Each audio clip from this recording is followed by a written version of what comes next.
계속해서 우리 기반 시설에 관한 주제 중에서 역시 거의 문제 반 이상을 점유하고 있는 장기 미집행 도시 군계 시설에 관한 부분을 설명을 드리겠습니다. 자, 요 챕터의 경우에는 특히 이제 매수 청구라고 하는 부분이 너무너무 많이 출제가 됐어요. 한 10년 동안 5번 정도 이상 출제가, 거의 2년에 한 번꼴로 출제가 되어왔던 영역입니다. 내용 자체는 그렇게 어렵진 않은데 하여튼 자주 출제가 되고 있으니까 면밀히 검토해 주셔야겠습니다. 먼저 122페이지 장기 미집행 도시 공개시설 이 얘기부터 시작을 해볼까요? 자, 일단 여기 얘기를 하기에 앞서서 우리 앞에서 공부했던 내용도 다시 한번 확인합니다.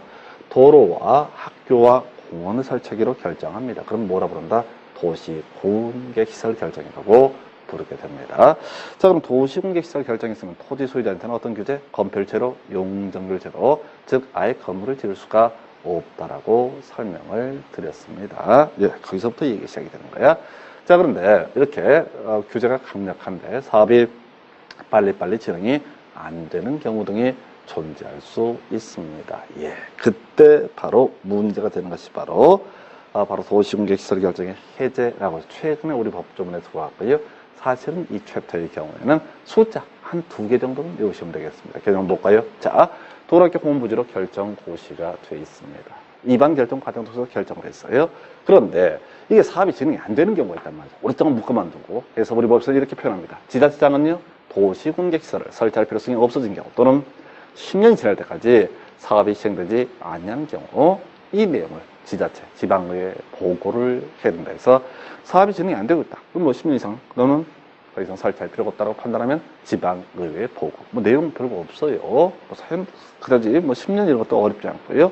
그 다음에 보고가 있으면 지방의회는요, 지자체장의 보고가 지방의회에 접수된 날로부터 90일 내에 해제를 권고할 것이다. 숫자 중요하지 않습니다. 혹시나 해서 이 챕터 내릴만한 게 없으니까 숫자 90일을 뭐 강조를 드리긴 했는데 일단은 해제 권고입니다. 자, 지자체장이 사업 진행 안 되고 있어요. 필요 없어요. 라고 얘기를 하게 되면 지방의회에서 해제를 권고합니다. 예, 이랬을 때 이게 이제 포인트죠.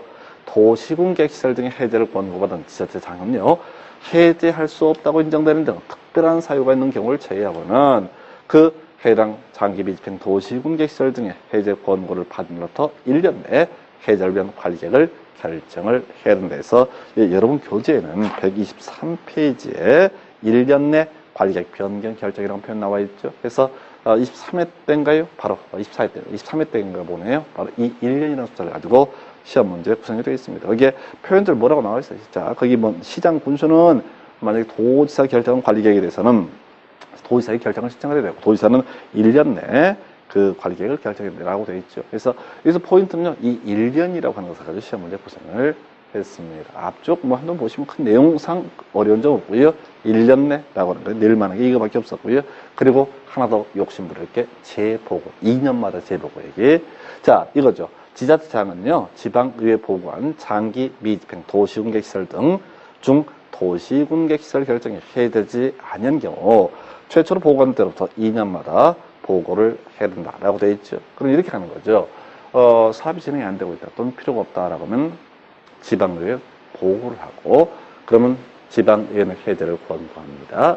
그럼 1년 내 결정을 해야 돼요. 변경 결정, 해제를 해줘야 돼요. 그런데 어떤 이유로 안 하고 있다는 얘기지. 그러면 2년마다 재보고. 지난번에 1년이라는 숫자 나왔었고요. 이제 추가할 게 2년마다 재보고. 요 정도 그렇게 낼 게 없습니다. 이게 이제 문장들이 길어서 좀 내기가 안 좋은 파트인데 하여튼 23회 때 출제가 되고 말았으니까 이렇게 설명드리고요. 자, 124페이지인가요? 자, 125페이지가 되겠네. 문제를 넘어서.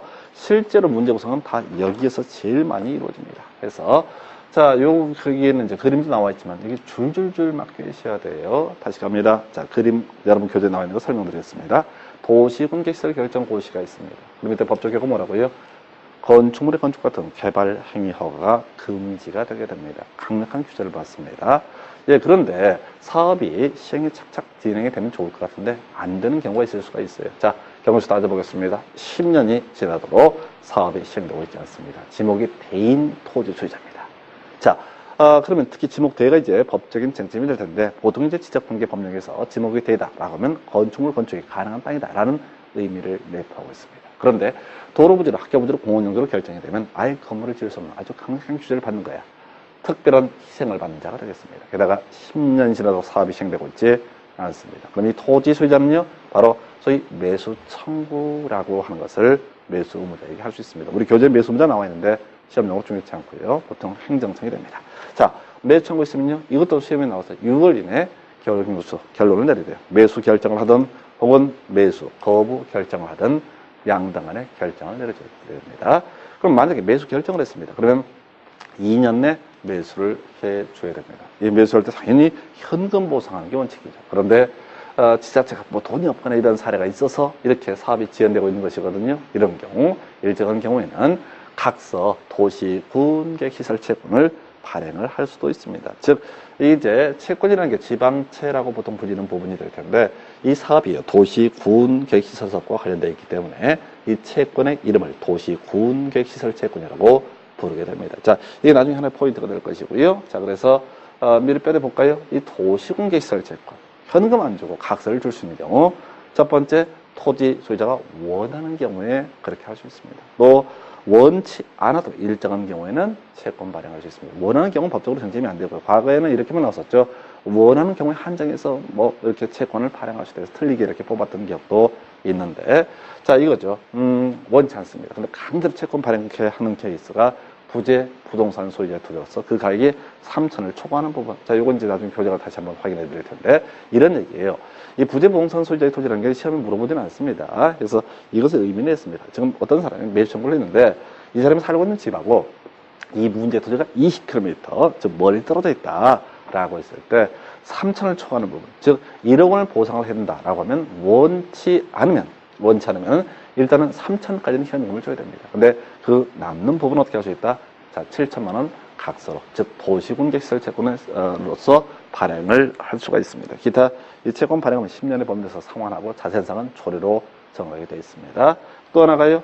자, 매수 결정을 했습니다. 2년 내 사줘야 되는데 사주지 않는 경우가 있습니다. 또 아까 본 것처럼 매수 거부 청구에 대해서 매수 거부 결정을 하는 경우가 있습니다. 그때 나오는 쟁점 바로 개발 행위 허가라고 얘기합니다. 원래요, 도시공개시설 부지에서는 개발 행위 허가가 금지가 된다라고 설명을 드렸습니다. 그럼에도 불구하고 이런 일정한 요건을 갖추면요, 바로 3층 이하의 단독주택, 3층 이하의 제1종 근린생활시설의 설치를 허가해 주시다. 우리 제일 앞 시간에 건축물의 종류 공부하셨잖아요. 그렇게 계속 반복하셔야 됩니다. 그러니까 원래는 허가 여부를 판단할 때 용도 지역 등에 따라 규제를 확인을 하는 건데, 이 도시군객 시설 부지에서는 용도 지역 등을 배제하고요. 그냥 어떻게 바로 3층 이하의 단독주택, 그리고 3층에 제1종 근생시설의 설치를 허가하시다. 물론 여러분 교재는 2종 근생도 있는데요, 예외 있기 때문에 시험에 낼 수가 없습니다. 자, 요게 바로 매수 청구 등에 관한 부분이고요. 요 얘기 다시 한번 여러분 교재가 다시 한번 확인해 드릴게요. 요건 꼼꼼히 교재를 읽어보셔야 돼요. 요 내용을 뼈대를 자꾸 잡으시고 읽으셔야 됩니다. 왜? 출제 빈도가 높기 때문에. 첫 번째 매수 청구 요건이요. 도시공개 시설에 관한 도시공관리계획 결정의 고실로부터 10년 내 그 사업이 시행되지 아니하는 경우, 그 도시공개 시설의 부주로 되어 있는 토지 중 지목이 대인 토지 소유자들은 바로 매수 청구를 할 수가 있다. 뭐 상당히 요건 긴데, 자꾸 이 그림을 자꾸 외워달라는 게, 문장을 외워서는 문장을 외울 수가 없거든요. 길어서요. 그래서 그 정도. 매수 의무자 중요치 않고요. 매수 의무 결정도 상당히 깁니다. 제일 앞쪽과 뒤쪽만 보시는 거죠. 매수 의무자 매수 청구를 받는부터 6월 이내 매수 의무를 결정을 하고 쭉 내려가세요. 밑에 두 번째 주는가요? 매수하기로 결정한 토지의 경우에는 매수 결정을 알린 날로부터 2년 내 매수해야 된다 해서 이 6월과 2년 이런 숫자까지도 하도 문제가 많이 구성이 되다 보니까 답이 됐던 적이 있습니다. 예, 그리고요. 자, 그 다음 페이지에 매수 방법에서 원칙 현금. 이거 뭐 당연한 쟁점이라서 원칙은 뭐 시험에 직접 낼 수가 없죠. 채권 발행이 가능하니까. 해서 매수 의무자가 지자체인 경우로서 첫 번째 토지 소유자가 원하는 경우 또는 원치 않는 경우. 그 이번 얘기 쭉 긴 얘기가 원치 않는 경우 바로 채권을 발행해서 취급하시다. 그 의미는 설명드렸습니다. 여러분 교재에는 부재 부동산 소유자의 토지 말고도 바로 비업무용 토지도 있는데 큰 이슈는 되지 않습니다. 해서 3천을 초과하는 부분 강제로 채권 발행할 수 있고요. 그 밑에 뭐 핵심 다지기의 상환이라는 부분 정도만 최장 몇 년? 10년. 자세한 사항은 조례로 정하게 되어 있습니다. 동그라미 5번인가요? 매수 거부, 매수 지연에 따른 개발 행위 허가에서 자, 매수 청구한 토지 소유자, 매수 의무자가 매수하지 않냐기로 결정하라. 매수 결정을 알린 날부터 2년 내 사주지 않았을 때 이때는 바로 허가를 받아서 다음에 건축물 및 건축 등을 건축을 설치할 수 있다라고 해서